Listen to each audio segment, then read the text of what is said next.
നിങ്ങൾ പറഞ്ഞപ്പോൾ എനിക്കറിയില്ലോ, എൻ്റെ പാർട്ടിയുടെ തീരുമാനം വന്നിട്ടില്ല. വരുമ്പോഴല്ല അതിന് അഭിപ്രായപ്പെടണം. ഇവിടെ BJP ആണ് പാലക്കാട് മണ്ഡലത്തിൽ വിജയിക്കുക. ആര് സ്ഥാനാർത്ഥിയായാലും BJP ജയിക്കും.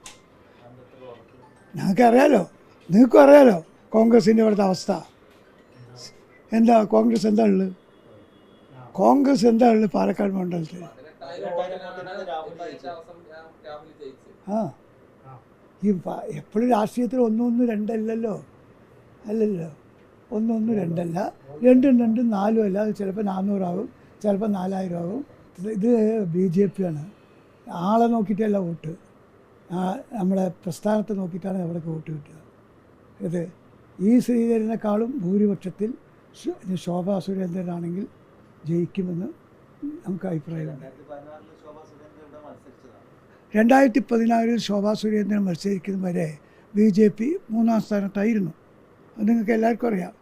ശോഭാ സുരേന്ദ്രൻ പാലക്കാട് ജില്ലയിലെ ഏറ്റവും വലിയ രാഷ്ട്രീയ നേതാവ്, CPMൻ്റെ കരുത്തുള്ള നേതാവ് NN കൃഷ്ണദാസിനെ 3-ാം സ്ഥാനത്തേക്ക് തള്ളി ശോഭാ സുരേന്ദ്രൻ BJPയെ 2-ാം സ്ഥാനത്തേക്ക് വരുത്തിച്ച ആളാണ്. ഞങ്ങളുടെ ഏറ്റവും വലിയ നേതാവ് O രാജഗോപാൽജി, ഉദയഭാസ്കർ നായർ, ഇവരൊക്കെ മത്സരിച്ച സീറ്റായിരുന്നു. അവരൊക്കെ 2-ാം സ്ഥാനത്തിലായിരുന്നു, 3-ാം സ്ഥാനത്തിലായിരുന്നു. 21,000 വോട്ടാണ് 2011 നമുക്ക് കിട്ടിയിരുന്നത്. അതിനെ 44,000 വോട്ടാക്കി ശോഭാ സുരേന്ദ്രൻ BJPയെ 2-ാം സ്ഥാനത്താക്കി ഞങ്ങളെ മുഴുവൻ അത്ഭുതം സൃഷ്ടിച്ചു. ഞങ്ങൾക്ക് ആർക്കും പ്രതീക്ഷയില്ല ശോഭാ സുരേന്ദ്രൻ ഇത്ര 20,000 വോട്ടിൻ്റെ വ്യക്തിപരമായി വാങ്ങാനുള്ള കഴിവുള്ള ഞാൻ പോലും വിശ്വസിച്ചില്ല. ഞാൻ BJP ഉണ്ടായ ദിവസം മുതൽ പാലക്കാട് വർക്ക് ചെയ്ത ആളാണ്. ഞാൻ പോലും വിശ്വസിച്ചില്ല. അവസാനം പോളിംഗൊക്കെ എണ്ണി പുറത്തു വരുമ്പോഴാണ് 44,000 ഞങ്ങൾ അന്തം വിടുന്നത്. അതുപോലെ 2014 ലോക്സഭാ തിരഞ്ഞെടുപ്പിന് മുമ്പ് ഞങ്ങൾക്ക് കിട്ടിയിരിക്കുന്നത് 1.25 ലക്ഷം വോട്ടിൻ്റെ അടുത്ത പരമാവധി 1.25 ലക്ഷം വോട്ടിൻ്റെ അടുത്ത്. എന്നാൽ ശോഭാ സുരേന്ദ്രൻ മത്സരിച്ചപ്പോൾ അത് 1,44,000 വോട്ടായി വർദ്ധിച്ചു. അപ്പോൾ 20,000 വോട്ട് ശോഭാ സുരേന്ദ്രനെ പാലക്കാട് മണ്ഡലത്തിൽ വശീകരിക്കാൻ അവർക്ക് വോട്ട് ചെയ്യാനുള്ള ആളുകൾ ഉണ്ട് എന്ന് 2 ഇലക്ഷനും കൂടി തീരുമാനിച്ചു. ആ ഉണ്ട്. അതല്ല ഈ 2 ഇലക്ഷനിലും 20,000 വോട്ടിൻ്റെ വ്യത്യാസം BJPക്ക്. ഏകദേശം 2014 ലോക്സഭാ തിരഞ്ഞെടുപ്പിൽ 2-ാം സ്ഥാനത്തിന് അടുത്തെത്തിയല്ലോ BJP. അതനുസരിച്ച് നോക്കുമ്പോൾ ശോഭാ സുരേന്ദ്രൻ ഒരു വിജയത്തിന് ഒരു ചാൻസ് ഉണ്ട്. ഞാൻ പറയുന്നത് BJPക്കാണ് ഇവിടെ ജയസാധ്യത. 2-ാം സ്ഥാനത്ത് ഞങ്ങളെ അങ്ങനെ തല്ലിപ്പിക്കാനൊന്നും നോക്കണ്ട. ഞങ്ങൾ തീരുമാനമെടുത്താൽ പ്രശാന്ത് ശിവനും നമ്മുടെ മുൻ ചെയർമാനും എല്ലാം സജീവമായിട്ട് ഞങ്ങളുടെ കൂടെ ഉണ്ടാവും.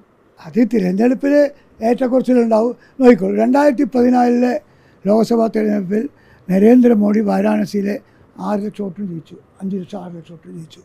എന്നാൽ 2024 വന്നപ്പോൾ നരേന്ദ്രമോദി 11 മണി വരെ 9,000 വോട്ട് പറയില്ല, 2 ലക്ഷം വോട്ടിനാണ് ജയിച്ചത്. അത് കാരണം നരേന്ദ്രമോദിയുടെ പ്രീതി മുഴുവൻ പോയി എന്നല്ല, തിരഞ്ഞെടുപ്പിൽ വോട്ടർമാരുടെ എണ്ണം കൂടും. അല്ല ഞാൻ പറയട്ടെ, നിങ്ങൾ ഇതാ തിരക്കണ്ട. നിങ്ങളങ്ങനെ വ്യക്തികളെ തമ്മിൽ അടുപ്പിക്കാനൊന്നും നോക്കണ്ട, അതൊന്നും നടക്കില്ല. 2000 തിരഞ്ഞെടുപ്പിൽ ഒരു സമയത്ത് പോളിംഗ് കൂടും, പോളിംഗ് കുറയും. പോളിംഗ് കൂടുന്നതനുസരിച്ച് ഓരോ പാർട്ടിക്ക് വോട്ടുകൾ കൂടും കുറയും. പോളിംഗ് കുറഞ്ഞാൽ ഇപ്പോൾ എത്ര പോളിംഗ് എന്ന് എനിക്കറിയില്ല, 2014 നിങ്ങൾക്ക് അറിയാമായിരിക്കും, ഞാൻ അതിൽ ബൈകാട്ട് പഠിച്ചിട്ടില്ല. 2016 പോളിങ്ങും 2014 പോളിംഗ് നോക്കുക, ആകെ വോട്ടർമാർ എത്രയും നോക്കുക, അത് സ്ഥലത്തില്ലാത്തവരും മരിച്ചവരൊക്കെ തള്ളുക. അതിനനുസരിച്ച് ആണ് വോട്ടുകൾ വരലും പോയല്ലോ. നിങ്ങൾ എല്ലാം വായിച്ചു, എല്ലാം പഠിച്ചു, ഓരോരാളുടെയും പേര് എവിടെയാണെന്നൊക്കെ നിങ്ങൾ പഠിച്ചു. ഞാൻ പഠിച്ചിട്ടില്ല, ഞാൻ പഠിച്ചിട്ടില്ല. വരട്ടെ, ഇനി ചേർത്താനുള്ള അവസരം ഉണ്ടല്ലോ. അങ്ങനെയാണെങ്കിൽ നിങ്ങളെ ഓർമ്മപ്പെടുത്തി വളരെ നന്ന്. ഞങ്ങൾ വളരെ ശ്രദ്ധിക്കാൻ പറയാം. ആ മൂത്താന്തറയിലും അത് ശ്രദ്ധിക്കാൻ പറയാം. സെക്കൻഡ് വെച്ച് അവർ ചേർത്തിക്കോളും, അതിലൊന്നും യാതൊരു പ്രശ്നവുമില്ല.